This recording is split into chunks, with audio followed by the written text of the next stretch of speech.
Hello everyone. जितने भी हमारे सिंगल कैंडलस्टिक पैटर्न थे वो हम सब पढ़ चुके हैं।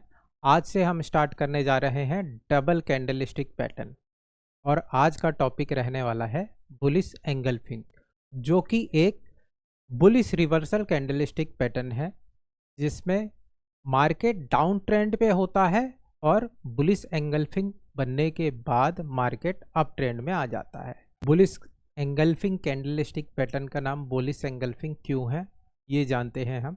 देखिए, सबसे पहले एंगल्फिंग मीन्स होता है कोई चीज निगल जाना। बुलिश एंगल्फिंग में पहले एक ये बियरिश कैंडलस्टिक पैटर्न बनता है, ओके।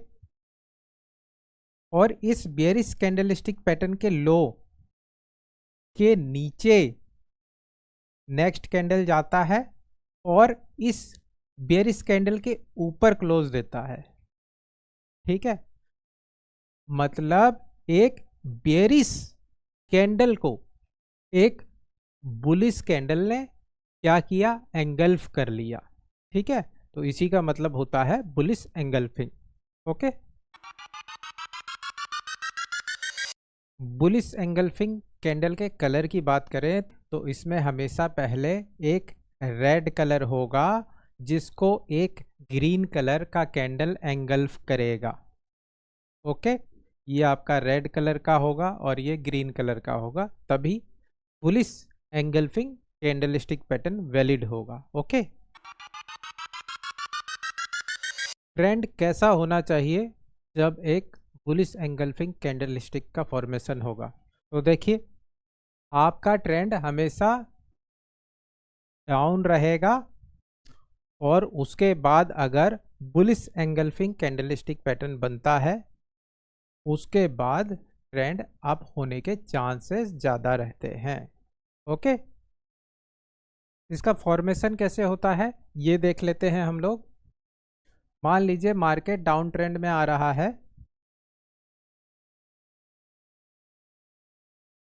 उसके बाद एक रेड कलर का कैंडल का फॉर्मेशन होता है।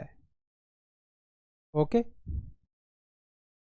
जब भी इस रेड कलर के कैंडल का फॉर्मेशन होगा उसके बाद मार्केट या तो इसके इक्वल खुलेगी जहां पे इसने क्लोजिंग दिया है, या फिर इससे नीचे खुलेगी थोड़ा। ठीक है, इसके नीचे ओपन होके इसकी जो लो है उसके नीचे जाएगा मार्केट और तब तक ये एक रेड कलर की कैंडल बना रहा होगा। इसके बाद जब ये अपने ओपनिंग के ऊपर जाने लग जाएगा तो ये एक ग्रीन कलर के कैंडल में कन्वर्ट हो जाएगा और अपने प्रीवियस कैंडल की हाई को ब्रेक करके उसके ऊपर क्लोजिंग दे देगा। ठीक है, अपने प्रीवियस कैंडल के ऊपर क्लोजिंग दे देगा, तब ये जाके एक बुलिश एंगल्फिंग कैंडलस्टिक पैटर्न कहलाएगा। ओके, अब देखते हैं जो इसने कैंडल बनाया इसमें इसका साइकोलॉजी क्या था। तो देखिए, पहली बात है मार्केट एक सपोर्ट पे आता है जहां पे ये चांस रहता है कि मार्केट यहां से रिवर्स कर सकता है। उसके बाद क्या हुआ, इस कैंडल से हम देखते हैं जब रेड कैंडल बनाता है तो मार्केट कुछ इस तरह जाके और इधर की साइड आके क्लोज दे देता है इसी सपोर्ट पे। अब जब ये ग्रीन कलर का कैंडल बनेगा तो मार्केट यहां से नीचे जाएगा और इसके ऊपर क्लोजिंग दे देगा। ठीक है, तो आपने देखा होगा चार्ट पैटर्न में जब डब्ल्यू बनता है तो वो भी कुछ इस प्रकार से बनता है। लोग कहते हैं डब्ल्यू बन गया, आप बाय कर लीजिए यहां से। उसकी साइकोलॉजी क्या होती है ये बहुत कम लोगों को पता है। अब हम देखते हैं इसको कैंडल ब्लेंडिंग करके ये हमें क्या रिजल्ट देता है। कैंडल ब्लेंडिंग क्या होता है पहले मैं आपको ये बता देता हूं। जब भी एक से ज्यादा कैंडल कोई कैंडलस्टिक पैटर्न बनाते हैं तो उसको कंबाइन करके वो एक कैंडलस्टिक पैटर्न में क्या रिजल्ट दे रहा है। जैसे अगर बुलिश एंगल्फिंग कैंडलस्टिक पैटर्न बन रहा है, उस दोनों कैंडल को कंबाइन बन के सिंगल कैंडलस्टिक पैटर्न कौन सा बनता है, इसको हम कैंडल ब्लेंडिंग कहते हैं। ओके, तो चलिए कैंडल ब्लेंडिंग में क्या रिजल्ट आएगा ये भी देख लेते हैं। तो कुछ इस तरीके का होता है कैंडल ब्लेंडिंग। ओके, जैसे इस कैंडल ने यहां तक का लो लगाया, यहां क्लोजिंग दे दी। ओके, लेकिन हमारे इस बुलिश कैंडल ने क्या किया, यहां ओपन हुआ, इसके नीचे आया और लगभग यहां क्लोजिंग दे दी, यहां हाई लगा के। ठीक है, अब हम देखेंगे जो हमारा नेक्स्ट कैंडल है उसने अपने प्रीवियस कैंडल के कितने ऊपर क्लोजिंग दी। तो लगभग इस कैंडल ने, बुलिश कैंडल ने इस बेयरिश कैंडल के इतने ऊपर लगभग क्लोजिंग दी, लेकिन हाई यहां तक का लगाया इसने, तो ये इसकी ऊपर की विक बन जाएगी क्योंकि क्लोजिंग ऊपर हुई है और ये एक बुलिश कैंडल है, इसलिए ग्रीन कैंडल बनेगा। कहां तक, लगभग यहां तक, ये यहां तक, और इसकी लो रहेगी यहां तक। ठीक है, लो यहां तक क्यों रहेगी, क्योंकि जो इस कैंडल का लो होगा या फिर इस कैंडल का लो, जो सबसे लो होगा वही हमारे ब्लेंडिंग कैंडल का लो बनेगा। ठीक है, ब्लेंडिंग कैंडलस्टिक पैटर्न का यूज कैसे करते हैं, जितने भी ब्लेंडिंग कैंडलस्टिक पैटर्न के रूल्स वगैरह हैं या फिर कौन कौन से कैंडलस्टिक ब्लेंडिंग कैंडल बनाते हैं, इन सभी टॉपिक का एक मैं वीडियो और बना दूंगा। ठीक है, चलिए, तो लगभग इस तरीके का ये कैंडल का फॉर्मेशन देगा। ठीक है, अब इस तरीके का जब ग्रीन कैंडल का फॉर्मेशन दे रहा है, मतलब इस कैंडल में बुलिशनेस है। क्यों, क्योंकि एक तो यहाँ से रिजेक्शन है पहला, और दूसरा ये एक ग्रीन कैंडल है, इसीलिए ये एक बुलिश कैंडलस्टिक पैटर्न है। ओके, और इसमें ट्रेड ले सकते हैं। कितने टाइप्स के बुलिश एंगल्फिंग कैंडलस्टिक पैटर्न हो सकते हैं और किसके काम करने के ज़्यादा अच्छे चांसेस रहते हैं, किसके थोड़े कम चांसेस रहते हैं, ये भी देख लेते हैं। तो पहला देखिए, ये है आपका फर्स्ट, जिसमें एक बेयरिश कैंडल को, बेयरिश कैंडल की बॉडी भी और विक भी एक बुलिश कैंडल की बॉडी के अंदर एंगल्फ हो रखी है। ये सबसे powerful bullish engulfing candlestick pattern माना जाता है। ठीक है, चलिए आगे बढ़ते हैं। ये आपका सेकंड है। सेकंड में जो बॉडी है बेयरिश कैंडल की, वो बुलिश कैंडल की बॉडी ने एंगल्फ कर रखी है, लेकिन जो विक है वो बुलिश कैंडल की विक ने एंगल्फ कर रखा है, बॉडी ने एंगल्फ नहीं कर रखा। ठीक है, अगर एक विक को बुलिश कैंडल की विक ने एंगल्फ कर रखा है लेकिन एक को बॉडी ने एंगल्फ कर रखा है, तो वो भी हम सेकंड कैटेगरी में ही रखेंगे। ठीक है, चलिए अब थर्ड आता है आपका, जो कि बहुत ज़्यादा पावरफुल माना जाता है। ये कब बनता है, जब नीचे छोटे छोटे कैंडल्स बनने लग जाएं, एक रेजिस्टेंस पे छोटे छोटे कैंडल्स बनने लग जाए और जो नेक्स्ट कैंडल है एंगल्फ करते हुए बहुत ही बड़ा एक मारूबोजू कैंडलस्टिक पैटर्न का भी फॉर्मेशन करता है। ये आपका बुलिश एंगल्फिंग तो है ही, साथ में एक बहुत ही अच्छा, मतलब जो एवरेज कैंडल की साइज है उससे डबल ट्रिपल साइज का कैंडल का फॉर्मेशन होता है। ओके, चलिए, तो ये आपके 3 टाइप के बुलिश एंगल्फिंग कैंडलस्टिक पैटर्न हो गया।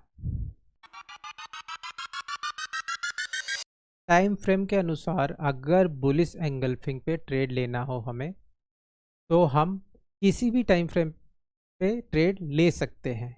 लेकिन मैं हर बार आपको बताता हूँ कि अगर हम बहुत ज़्यादा छोटे टाइम फ्रेम पे जाएंगे तो छोटे टाइम फ्रेम पे हमें नॉइस मिलती है, हम कंफ्यूज हो जाते हैं, तो बहुत ज़्यादा छोटे टाइम फ्रेम पे ना जाएं। ठीक है, अगर आप इंडियन मार्केट में ट्रेड कर रहे हैं तो 5 मिनट 15 मिनट से नीचे ना जाएं। ओके, और अगर आप फॉरेक्स में काम कर रहे हैं तो एटलीस्ट 15 मिनट के कैंडल स्टिक पैटर्न के बेस पे ट्रेड लें आप। ठीक है, इसके अलावा मैं आपको बता दूं, टाइम फ्रेम इम्पोर्टेंट होता है लेकिन लोकेशन सबसे ज़्यादा इम्पोर्टेंट होता है।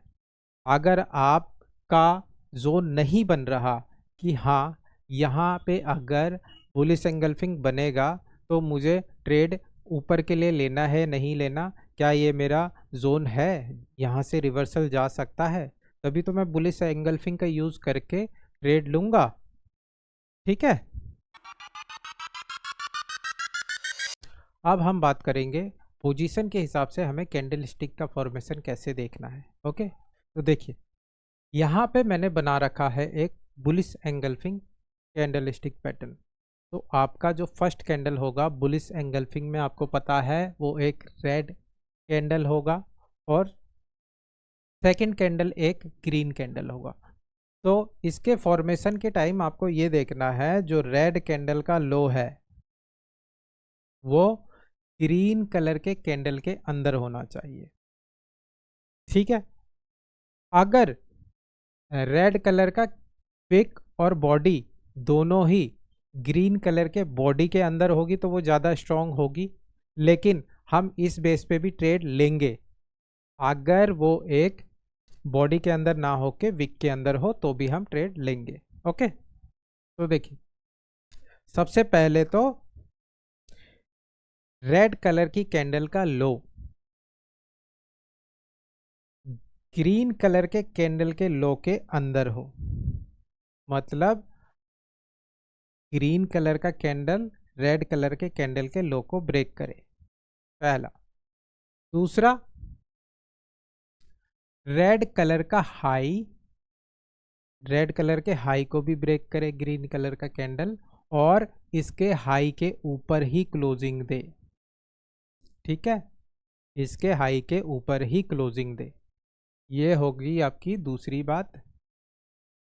तीसरी बात यह है इसमें कि जो थर्ड कैंडल बनेगा वो भी एक बुलिश कैंडल ही बने और वो सेकंड कैंडल के ऊपर क्लोजिंग दे। ठीक है, सेकंड कैंडल के ऊपर क्लोजिंग दे और सेकंड कैंडल के 50% एरिया से नीचे ना जाए। ओके, तब जाके वो एक कन्फर्मेशन कैंडल जाके बनता है। ठीक है, ये थर्ड आपका कन्फर्मेशन कैंडल बनता है कि हाँ ये कैंडल हमें बता रहा है कि इस बुलिश एंगल्फिंग कैंडलस्टिक पैटर्न ने अपना फॉर्मेशन काफ़ी अच्छे लोकेशन पे किया है और यहाँ से मार्केट ऊपर जाने के लिए रेडी है।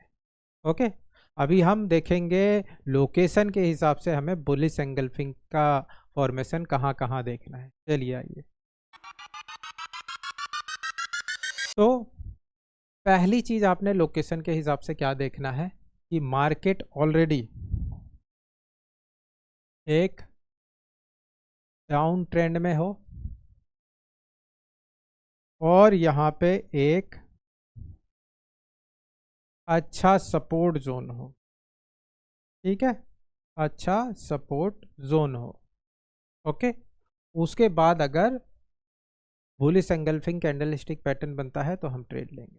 दूसरा, तो पहला हमने देखा सपोर्ट, दूसरा हम देखेंगे जब भी मार्केट डाउन ट्रेंड में हो और एक सपोर्ट को मार्केट ब्रेक कर देता है और ब्रेक करने के बाद एक बुलिश एंगल्फिंग कैंडल बनता है और उस सपोर्ट को फेक ब्रेकआउट बना देता है वो। ठीक है, यहाँ पे बुलिश एंगल्फिंग बनता है और मार्केट इस सपोर्ट के ऊपर अगर क्लोजिंग दे देती है तो उसको क्या कहेंगे हम, मार्केट ने सपोर्ट स्वीप कर लिया। ठीक है, मार्केट ने सपोर्ट स्वीप कर लिया और हम उस बेस पे भी ट्रेड ले सकते हैं।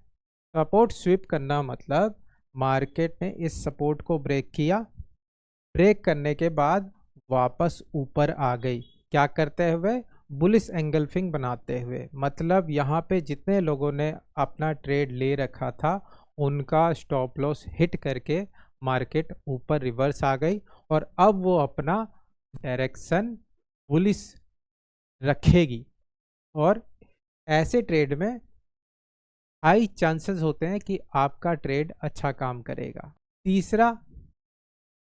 तीसरा मैं आपको बता देता हूं। तीसरे केस में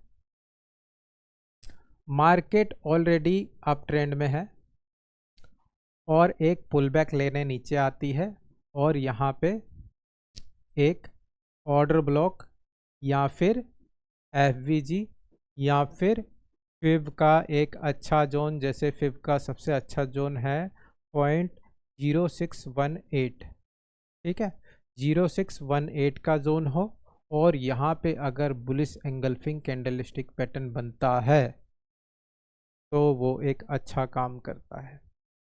ठीक है, इसको मैं कहूँगा रिट्रेसमेंट जोन।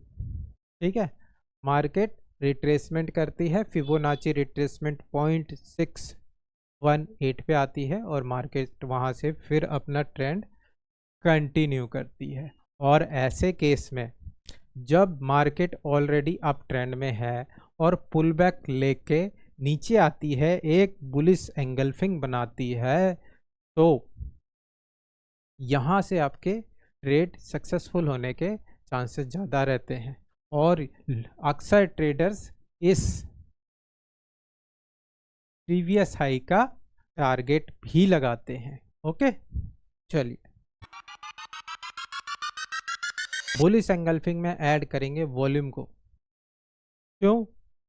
हमें पता है हमारा की जोन अच्छा है, हमारा सपोर्ट अच्छा है, यहाँ पे हमारा अगर अच्छा बुलिश एंगल्फिंग कैंडलस्टिक पैटर्न बनता है तो हम ट्रेड लेंगे। ठीक है, ये तो की जोन के अनुसार और कैंडलस्टिक पैटर्न के अनुसार हमें पता चल गया। लेकिन बुलिश एंगल्फिंग कैंडलस्टिक पैटर्न में वॉल्यूम कैसे काम करता है और कहाँ पे वॉल्यूम बढ़ता है या घटता है तो हमें क्या बेनिफिट मिलेगा वो देखते हैं। देखिए, ये एक बुलिश एंगल्फिंग कैंडलस्टिक पैटर्न है। ठीक है, ये दोनों मिलके एक बुलिश एंगल्फिंग कैंडलस्टिक पैटर्न बना रहे हैं। मार्केट आ रहा था डाउन ट्रेंड में और यहाँ पे ये एक सपोर्ट था। ठीक है, मार्केट जैसे ही ऊपर से नीचे आ रहा था तब इसका वॉल्यूम था डाउन। ठीक है, मार्केट ऊपर से नीचे आ रहा था तब इसका वॉल्यूम डाउन था। जैसे ही ये अपने सपोर्ट पे आता है तो इस रेड कैंडल का वॉल्यूम बढ़ जाता है। ओके, जैसे ही सपोर्ट पे आता है वॉल्यूम बढ़ जाता है रेड कलर के कैंडल का। लेकिन नेक्स्ट जो ग्रीन कैंडल बनता है जो कि रेड कैंडल को एंगल्फ कर रहा है, उसका वॉल्यूम हमेशा ज़्यादा रहना चाहिए इससे अपने प्रीवियस कैंडल से। ठीक है, इस बात का ध्यान रखना है।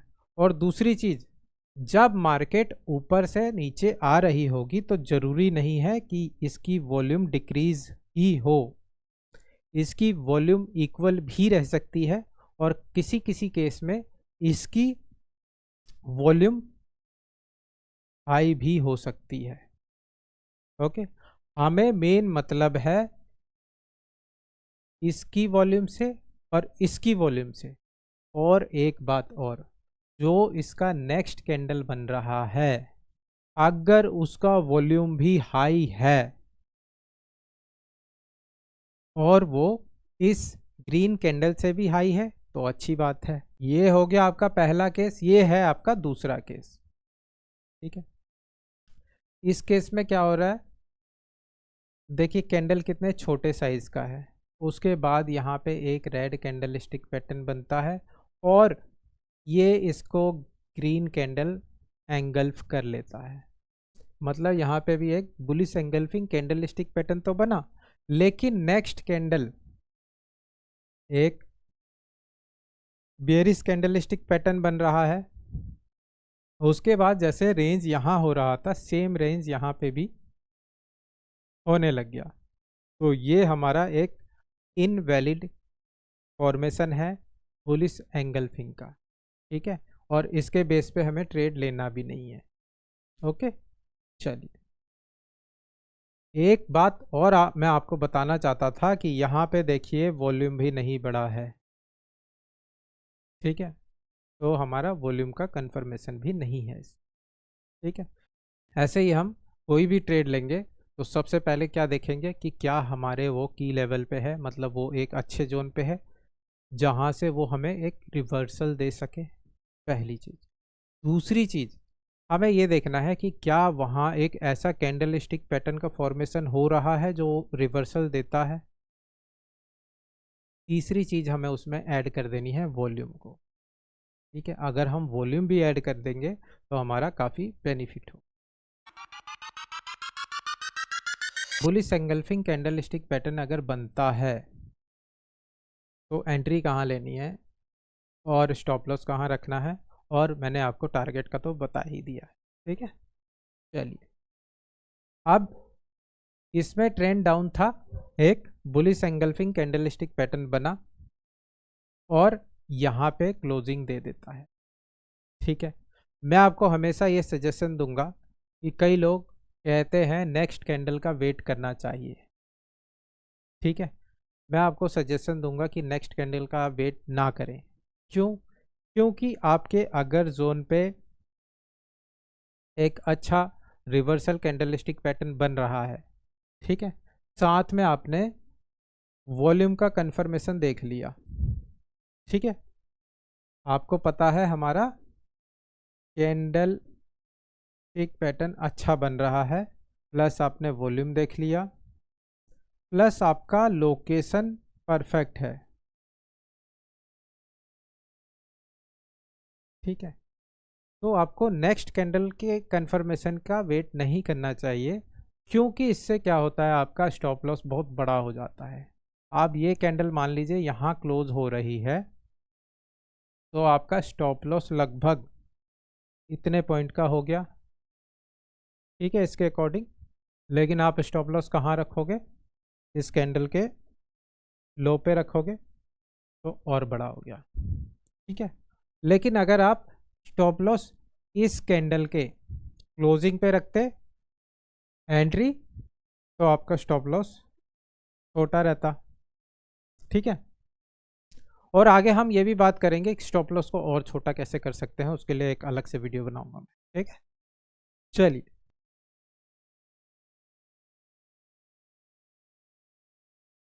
तो आपने जान लिया कि हमें एंट्री यहीं ले लेनी है। अब यहाँ एंट्री लेने के दो रीज़न है, एक तो इसने क्लोजिंग यहाँ दिया है बुलिश एंगल्फिंग कैंडलस्टिक का फॉर्मेशन करके, और कई लोग, कई ट्रेडर्स ये देखते हैं कि अगर एक रेड कैंडल है और उसका पिछला कैंडल, उसका हाई जो भी है, अगर नेक्स्ट कैंडल उसके पिछले कैंडल की हाई को ब्रेक कर देती है, इसका मतलब रिवर्सल आ चुका है, ठीक है। तो इसके दो रीज़न आपको समझ में आ गए। अब आपकी एंट्री यहाँ हो जाएगी, आपका एसएल यहाँ हो जाएगा लगभग, ठीक है। अब टारगेट क्या रखना है आपको? एक तो होता है चार्ट के अकॉर्डिंग आप टारगेट रखिए, ठीक है। एक होता है चार्ट के अकॉर्डिंग आप टारगेट रखिए। अगर आप एक सपोर्ट से एंट्री ले रहे हैं तो उसका कितना % आपको रिटर्न चाहिए, उस बेस पे भी आप अपने एग्ज़िट ले सकते हैं। या फिर कई लोग 1:2 1:3 का टारगेट लगाते हैं, वो भी कर सकते हैं आप। अगर आपको एसएमसी नहीं आता तो आप एसएमसी के अकॉर्डिंग अपना टारगेट सेट करना सीखिए, ठीक है। अगर आप एसएमसी के अकॉर्डिंग टारगेट सेट करते हैं तो आपका काफ़ी बेनिफिट होगा। आपको एसएमसी सीखना पड़ेगा, काफ़ी अच्छी चीज़ है, मैं आपको हमेशा रिकमेंड करूँगा। मिलते हैं नेक्स्ट वीडियो में, तब तक के लिए बाय।